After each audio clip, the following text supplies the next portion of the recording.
Hey there, micro friends. Welcome to another episode of Let's Talk Micro. As always, I am so happy that you're here with me. And if this is the first time listening to Let's Talk Micro, well, thank you for making it one of your podcasts.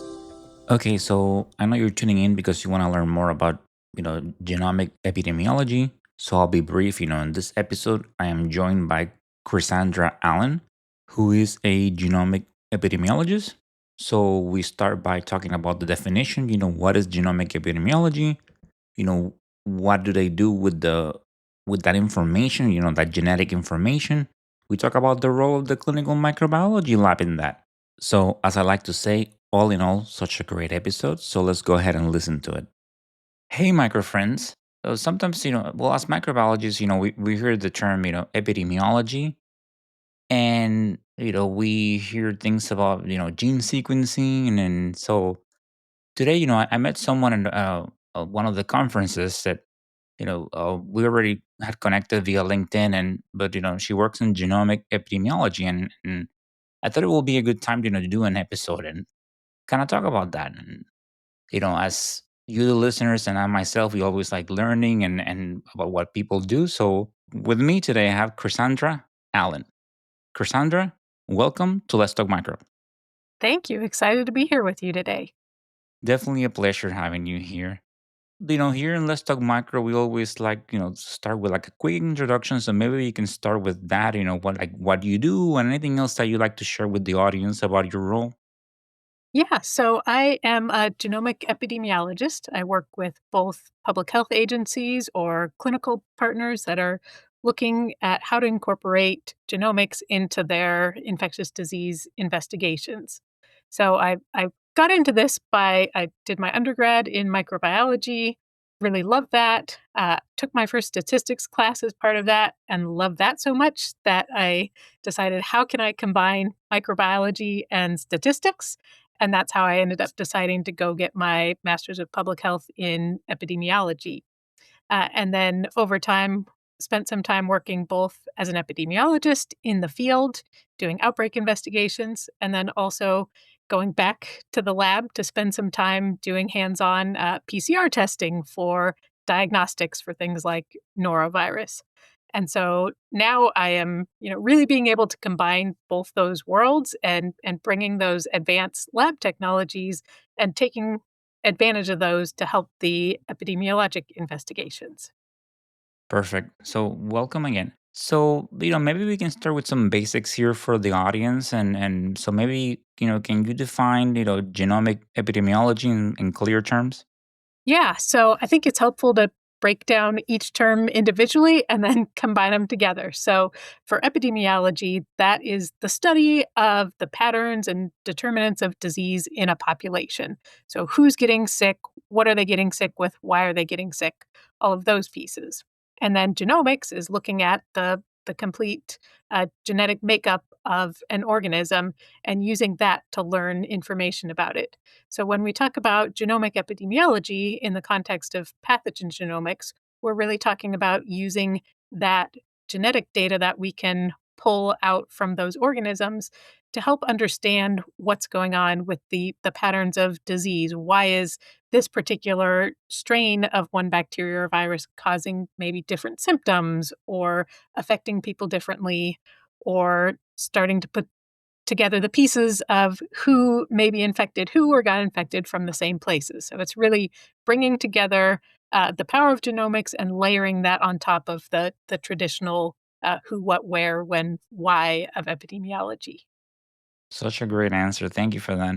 So, and from us in the micro lab, and sometimes the extent we're familiar with, we there are some organisms that we send samples, to the state, and sometimes we get those phone calls. Hey, you have my salmonella, or you sending that listeria over, and maybe we might not understand a lot of. We know that we have our sheet, and we know that there's a list of organisms that we send, and but I think that understanding, what is done with that sample, with that information, what it was done. So it would be good to maybe have an example.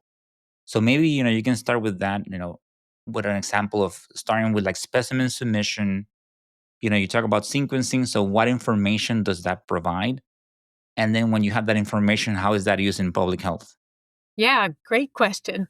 So, as you mentioned, each state or jurisdiction has a list of organisms that every time a clinical microlab identifies those, they'll need to forward that specimen to the public health lab. And that really is one of the backbones of the infectious disease public health system. And it's so important.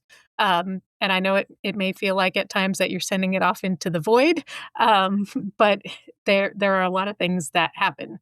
So when we'll just use salmonella as an example. So when those get forwarded to the public health lab, they will do, traditionally they would have done traditional serotyping.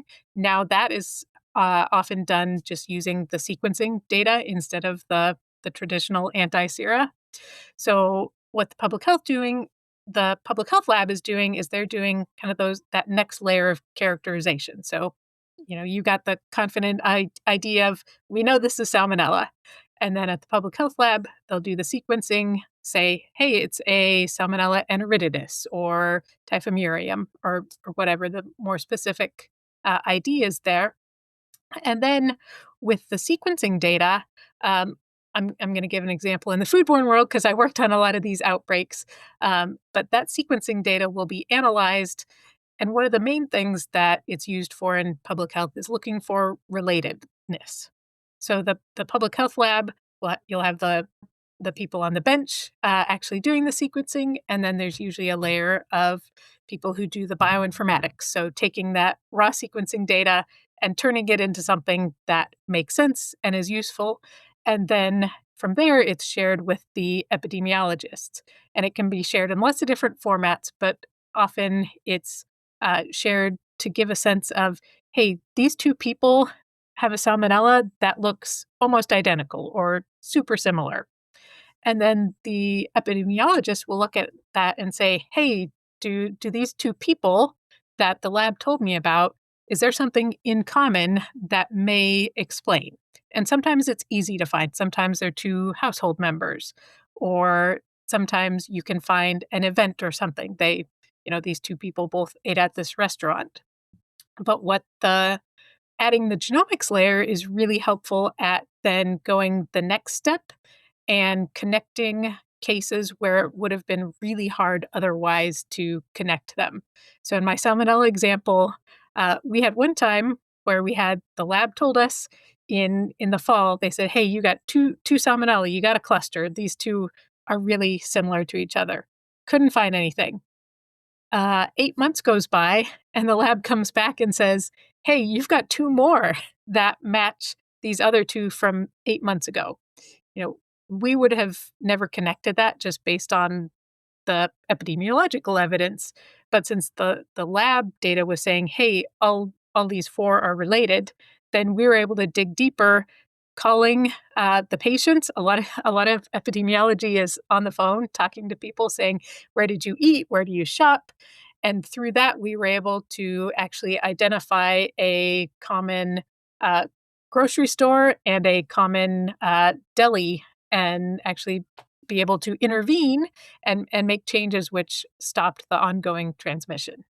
It's like very fascinating the mystery of it, right? Trying to solve the. I recently did an episode where about veterinary microbiology and talking about One Health, and it was interesting. Like there was like this cluster of NDM that was being detected, and then eventually trying to find out the connection, and ended up that all the people had took their pets to the same place, and that's how it was being transmitted. So it's kind of very interesting finding out those answers and where they come from. And I like how you said like it feels like sending it into the void. Yeah, we sometimes we send those slants out there and and okay, it's like what's happening with this and yeah, it brings back memories. I do remember when I work in a it was like a smaller lab in the summer, right? So summer people, out there are eating different things, and we see like those increases in salmonellas. And in that particular lab, not only we had to like slant it, but we also had to like fill out the forms and do everything and fax them. It was very time consuming. I mean, like in the facility that I work now, someone else does that, but still, just I don't know. I brought that back that memory. Right. So maybe you can talk more about, right. So finding, those, you have those questions. So what kind of questions, can genomic epidemiology answer, that will be difficult to answer without sequencing? Yeah, there are a couple examples off the top of my head. So we had a hepatitis A outbreak that I was working on at one point, and we thought we started to see a signal that everyone went to a particular restaurant, and we were able to narrow it down to a food item. But then we were also seeing a lot of people that didn't fit that profile. So it was not clear whether maybe is there a food item underlying that's being sent to more than just this one location? Or do we actually have two completely separate co-occurring outbreaks? And we were able to call up the friendly clinical micro lab and say, hey, I know hepatitis A specimens aren't required to be submitted, but we really need that information for this outbreak. Can you please send us this list of specimens? And they did, and we were able to do genotyping on those specimens, and we were able to confirm that there were indeed two separate co-occurring outbreaks going on. And that was something that the epi evidence had been suggestive of, but being able to use the sequence information to actually pull apart and say, no, you're in this bucket and you're in that bucket, made it much cleaner. So you can do that at a kind of a community outbreak level like that. You could do that within a hospital facility where there's the question of, we have two separate wings. Is this one outbreak or two? And then one of my other favorite uses is really geographically dispersed outbreaks. So sometimes in a foodborne outbreak, if it's a shelf stable product like flour or something like that that's distributed all over the country, sometimes each state may only get one case. And if you only have one case, you're never going to figure out what's causing the outbreak. So, by the power of using the genomic information to say, hey, Virginia and Florida and North Dakota, you all have one case each, but they all match each other, get together and see if you can figure it out. So that's something that just traditional epidemiology, you would not be able to um, figure out those large dispersed outbreaks without the sequencing information. Perfect. Which it also it brings me to my kind of next question. So right, so you have that sequencing data, and then what other information do you need to pair with? And by now you have kind of touched on this, but needs to be paired with for it to be useful in public health.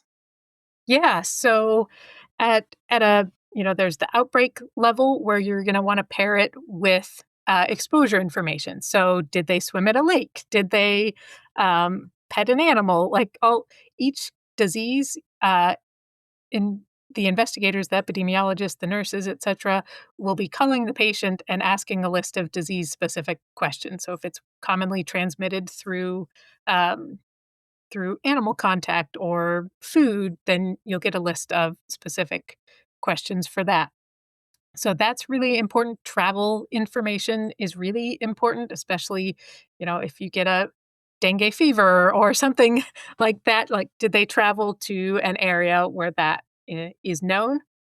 And then another piece is the clinical information. So one thing that we did when in Washington State during the early years of the COVID pandemic was we worked really hard on bringing all that sequence data into our internal data systems and actually match that up with things like hospitalization status, vaccination status, things like that. And that allowed us to actually look at a big picture at a population level of are we seeing different hospitalization rates by variant? And we were able to actually look at our data and say, yes, we are seeing a different, lower hospitalization rates in people that have Omicron versus Delta at the time. We are also able to look at things like symptoms and kind of confirm some of the anecdotal evidence where people were saying, oh, with Omicron, maybe you get more sore throat. And we were able, because we had that sequence data paired up with the symptom data, we could look at that and see those patterns as well. Okay. And when you have some genomic data, and if you don't have are there any limitations when this data is interpreted without enough context? Yeah, that's a great question. So I like to think of the genomic data as really it supplements the existing epidemiological investigations, it's not something that stands on its own. It's really powerful and really important. But if you have the genomic data, even if it tells you with high confidence, person A and B have a really similar virus or bacteria, there's nothing that you can do with that information unless you pair it with the additional information. And it's also really important to think about the contextual data. So, for example, pathogens are always evolving over time. So, if you're looking at and analyzing specimens that were collected 2 years apart, um, you're going to look at them differently than if you were looking at specimens collected 2 days apart, because you would have expected that the pathogen had continued to evolve and mutate over that time frame. So thinking about the context of time and place and how the pathogen in a biofilm uh, for a long time. So the characteristics of how the biological systems are working can really vary based on the circumstances. So really want to kind of think about that biological and whole context when you're looking at the data. Okay. And one of the things that I enjoy is always, as we mentioned that example, right? Like sending that sample out there, and then it's always, very interesting learning about, what all the sites do, and right, we all have, I always enjoy seeing, what an ID doc does or what the pharmacy does, and now you're shining a light on what the epidemiology does. So maybe we can talk about, the role that clinical microbiology plays in making genomic epidemiology and public health surveillance possible. Yeah, I'm so glad you asked this question. I occasionally get to go speak at clinical microbiology uh, conferences, and I always start out with thanking them because clinical microbiology is kind of a uncredited arm of public health. So, all of these things that I've been talking about don't happen unless clinical microbiology does the work to identify, isolate, grow, and submit. And I don't want to gloss over the submit part because that is a lot of work, as you mentioned, and it's not a trivial thing. So clinical microbiology just plays a tremendous role in public health, and I'm very grateful for for all the folks out there that are taking the time to submit the specimens, both the routine ones and, like I talked about in my hepatitis A example. I've had a number of times where we've had to call and say, "I know this is not on the list, but it would really make a difference if we could get this specimen." And the responsiveness is generally, I know they're busy and they take time out of their day to get that packaged up and sent off to public health. So it's none of this happens. Fun stuff down the line gets to happen if the labs aren't doing their jobs. Well, thank you for that. It's always nice to hear. It gets a lot of negative focus in the lab, so hearing something positive is always very refreshing, and right. And we do this job, and like I always like to say, a lot of us, we do this. We're nerds. We enjoy doing this. We get so involved in it, and you really like it. But having said that, it is a lot of work, like you mentioned, like I mentioned, and we talked about, micro. You go in, you start your day with a whole bunch of samples, and you have to get through every single one of them. There's no one taking over after you, and so if you start with 60 cultures, you have to follow up on 60 cultures, and those, they do require those steps, and when you get a lot of those, it can be time consuming. Not too long ago, I went to work one day on a Monday, and I think I had like 5 salmonellas.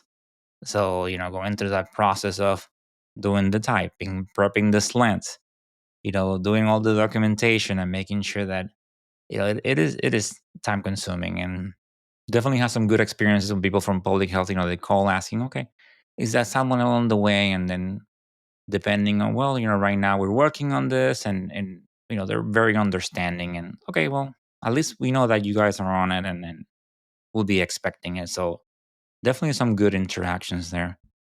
Okay, so one thing that's it has made its way into the lab and will continue, right? It's AI, artificial intelligence. Whether it's been used to right in the lab, we see it sometimes in developing things like now. It's either taking pictures. There have been talks about it reading colonies, um, maybe going through negative samples to minimize that, and then the tech can focus on the positive. So when it comes to genomic epidemiology, and is AI actually being used today? And where do you think it has the most potential going forward?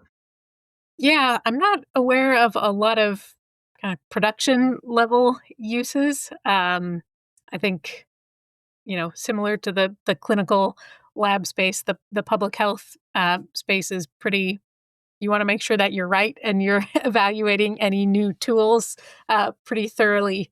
Uh, Places that I have, used it ad hoc or seen it used in an ad hoc manner, a lot of times when you're working with sequencing data, you're working with data coming out of public data repositories. And that can often be pretty non-standardized or messy.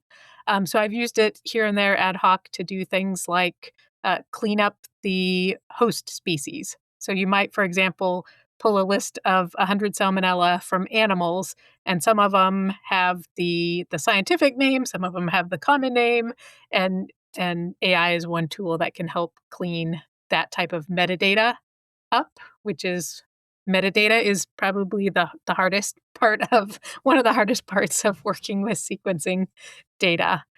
And then I think another potential use is just being able to lower the barrier to interacting with the data.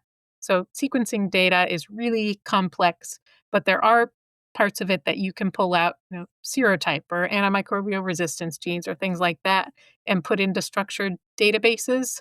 And then, being able to um, kind of converse with your data using AI tools to ask and answer questions about the data, I think is one way that it could be used.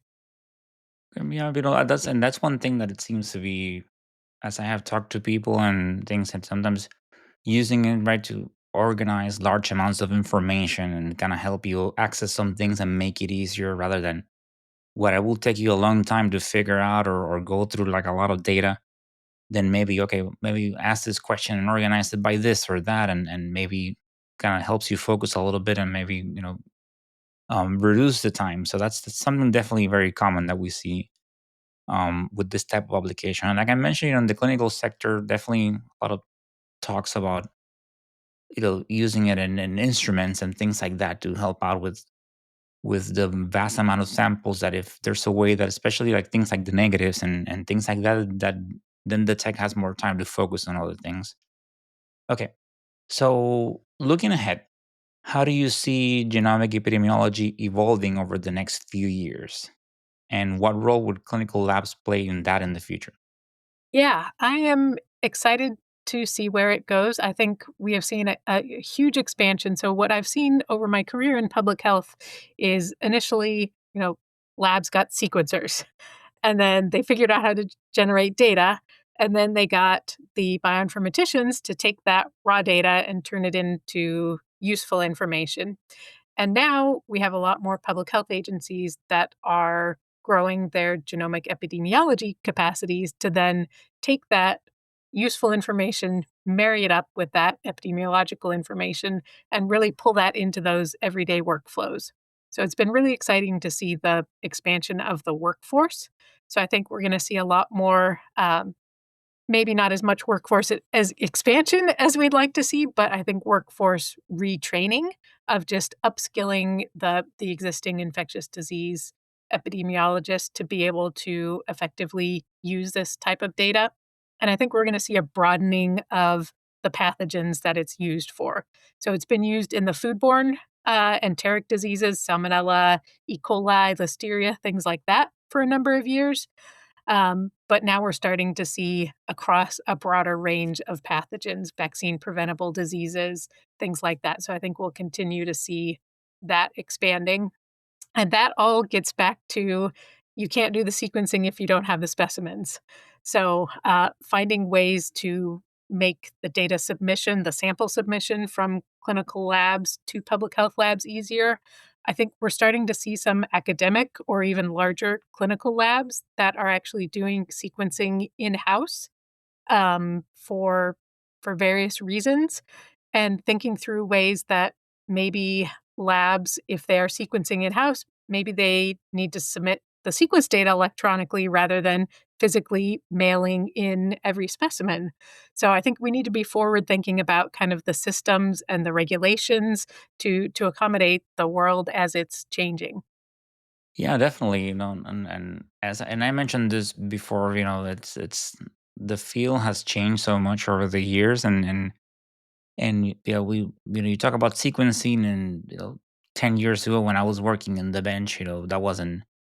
You will have to identify something in an instrument that you will find out the next day, and then Molotov came in, and we will find out in the same shift. And now, if we cannot identify with Molotov, okay, well, let's prep it for sequencing, and depending on what is done, we find the answer, and I don't know, it's really a fascinating time. And like you said, some labs are and some academic centers, are bringing sequencing, so that will be potentially right a good place that okay, you're doing the testing, so maybe send that information over. That will be good. Yeah. So we'll see. Hopefully, yeah, right. Still sequencing is making its way. Then right now it's not not all labs can bring it on board, and it requires the training, the expertise, the time, and a lot of things. But yeah, that's a good application for it over the next few years.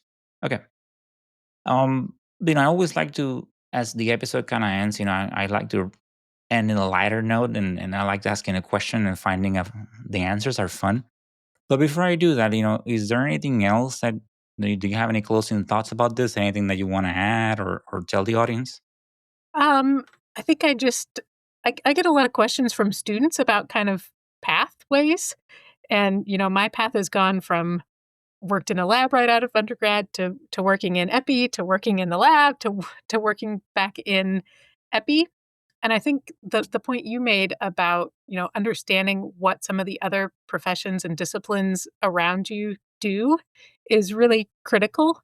And I think I just encourage anybody that, if you're on the lab side and interested in genomic epi, uh, go find places online or places that you work with, partners that you work with to learn about them. If you're on the epi side, connect with those in the public health labs or in the clinical labs to grow that understanding. Because I think that these are such multidisciplinary areas that the more we can connect and learn from each other, it just benefits everyone. Exactly. Yeah. Yeah. We'll say yeah, having that understanding of what the others, around us, we all have that common goal and understanding what all, we all do, and yeah, definitely it's good to be curious and reach out. So many people that are out there, and if you follow people on social media, you see all ID pharmacists, ID docs, epidemiologists. So it's just be curious. People are very nice.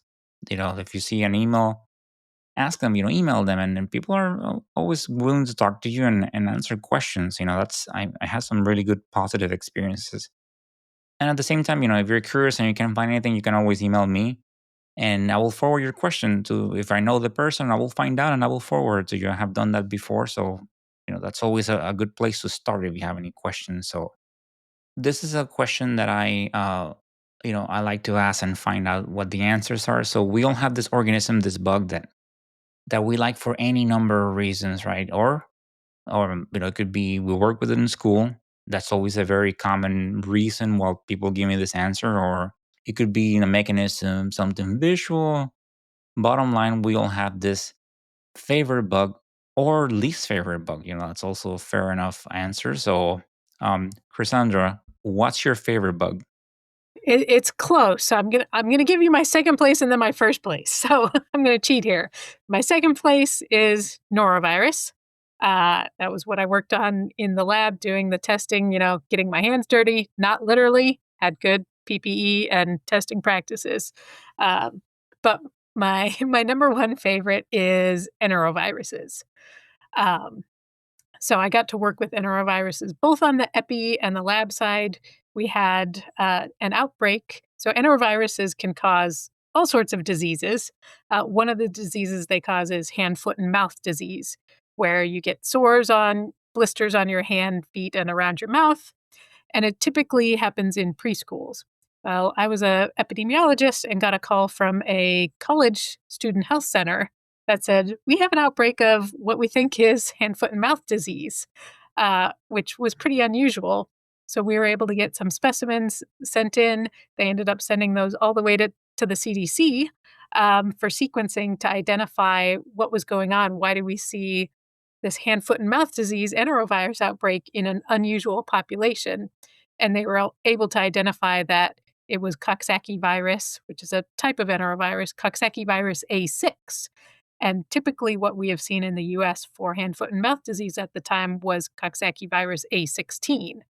So that helped explain why we were seeing this in a different population. And then a year after that, I was working back on the lab side doing norovirus sequencing. And that was in 2014 when the enterovirus D68 outbreak was happening nationally. So I was able to then pivot from sequencing noroviruses to sequencing enteroviruses.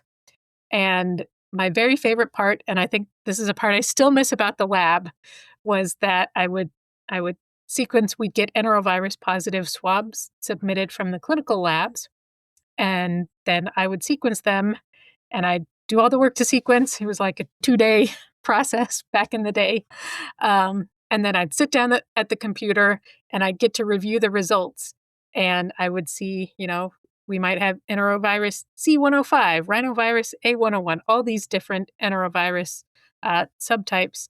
And I was always the first person to know what was in there. And that kind of magic of discovery in the lab, where you are the first person, you're the only person for a while in the world that knows the result on that sample. So that was, I have a healthy respect for enteroviruses, and they're just really interesting in the variety of diseases that they can cause. So I'm going to have to go with them over norovirus as my favorite bug. Love it. That's such a great answer, and definitely, we can see the passion that you have over what you do, which is always great. It's just a lot of us in this field and what we do, we really enjoy what we do, and you can really tell that when from your answer. So thank you for that. Um, so as I said, to the audience, if you have any questions, feel free to send it to us, via email, and I will try to find out if I know the person. I will forward your your information. So that's a good place to start. As I said, well, Cassandra, it has been such a great, thank you for this conversation and shining a light on what genomic epidemiology is. And thank you for taking the time to be in Let's Talk Micro. Yeah, it's great. Thanks for having me. My pleasure. Well, there you have it. As always, I hope you enjoyed this information. It is great learning what happens beyond the lab. And those of you that work in micro, you know that we prepare those samples, we prep those lens, and we send them out to the state for epidemiology purposes, right? So it is very interesting learning about that and what is done with that information. So, as always, you can find us on any podcast platform. If you go to Apple, Spotify, Amazon Music, GoodPods, you can find Let's Talk Micro there. So, I invite you to subscribe to the podcast, download episodes, and if the app allows you to do so, please leave a review. Thank you so much for the support. As far as socials, you can find us on Instagram, TikTok, YouTube, and Blue Sky Social as Let's Talk Micro, on X as Let's Talk Micro 1, LinkedIn as Luis Plaza, and don't forget that there's the website, letstalkmicro.com, and an email address, which is letstalkmicro@outlook.com. So either via social media, via the website, via email, you can reach out with any feedback, any episode suggestions. Those are always welcome and appreciated. And remember to subscribe to the website where you can find information like study resources, information on licensing, episode updates, and more. As always, thank you for the support. If you want to support the podcast in any way, you can do so via Venmo or via Buy Me a Coffee, KOFI, both links available on the show notes. If you're looking to learn more about antibiotics, please check out www.learnantibiotics.com and the Learn Antibiotics book, available on Amazon. These resources include cheat sheets, practice tests, games, and more, and they are being used by thousands of people worldwide and may be helpful for you or your colleagues. And as always, these are some great resources from Dr. Timothy Gauthier, a very passionate pharmacist. And the Let's Talk Micro podcast is supported by the American Society for Microbiology. To learn more about microbes, visit asm.org.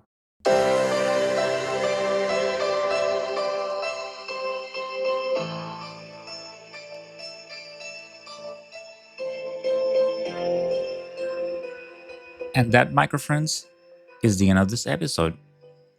I hope you enjoy learning about genomic epidemiology. As always, I enjoy sharing this information with you. And hey, stay tuned. Great things coming your way. As always, I am so grateful for the support. And please continue bringing that passion to what you do. It's so important. You do such great work. So, as always, stay motivated, stay safe, and of course, continue talking micro. Until the next time. Bye.